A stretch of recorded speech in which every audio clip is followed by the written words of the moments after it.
for Toronto, Danforth. Thank you, Speaker. Speaker, my question to the Minister of the Environment.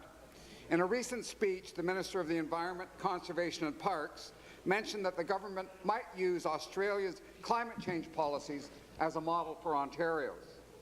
This would be unfortunate, because Australia's emissions have been going up, not down.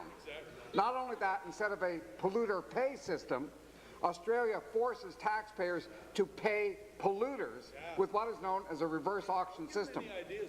Can the minister please confirm that he is not considering this ineffective and unfair system?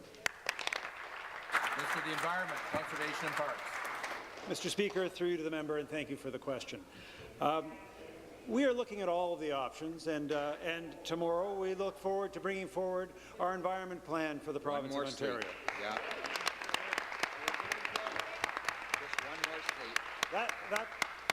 That plan will highlight a number of initiatives, a number of approaches, but will also highlight the important contribution that Ontarians have already made. As I've said in this legislature, Mr. Speaker, between 2005 and now, Ontario has reduced its emissions by 22%. 2005 to now 22%, while the rest of Canada has increased emissions by 3%. And Mr. Speaker, tomorrow we're going to talk about how Ontario continues to do its part and how Ontario also prepares communities and families to deal with climate change. But we will do so in a way that looks at all the best options, and that does not include, Mr. Speaker, a carbon tax or cap and trade. Yeah. Supplementary. Well, Speaker, that sure didn't sound like a no to me. The minister has recently killed off a source of revenue that paid for climate change initiatives. That revenue has not been replaced. In fact, according to the latest budget bill, cancelling cap and trade cost us $1.5 billion this year alone in lost revenue.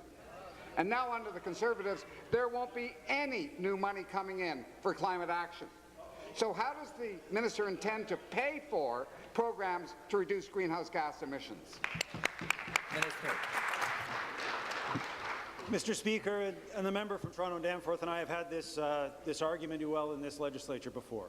When the NDP and he see taxpayers paying less, they see government having a problem. We see taxpayers' money in their pockets as a good thing, Mr. Speaker. Here, it's a good thing.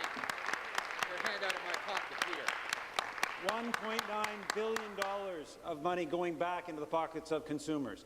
$260 a year for families. Mr. Speaker, we have promised and we will deliver a plan that balances the environment and balances the economy. But, Mr. Speaker, we will not punish families, and we will not apologize for some of the biggest tax cuts in Ontario history that help Ontario families. Here, here.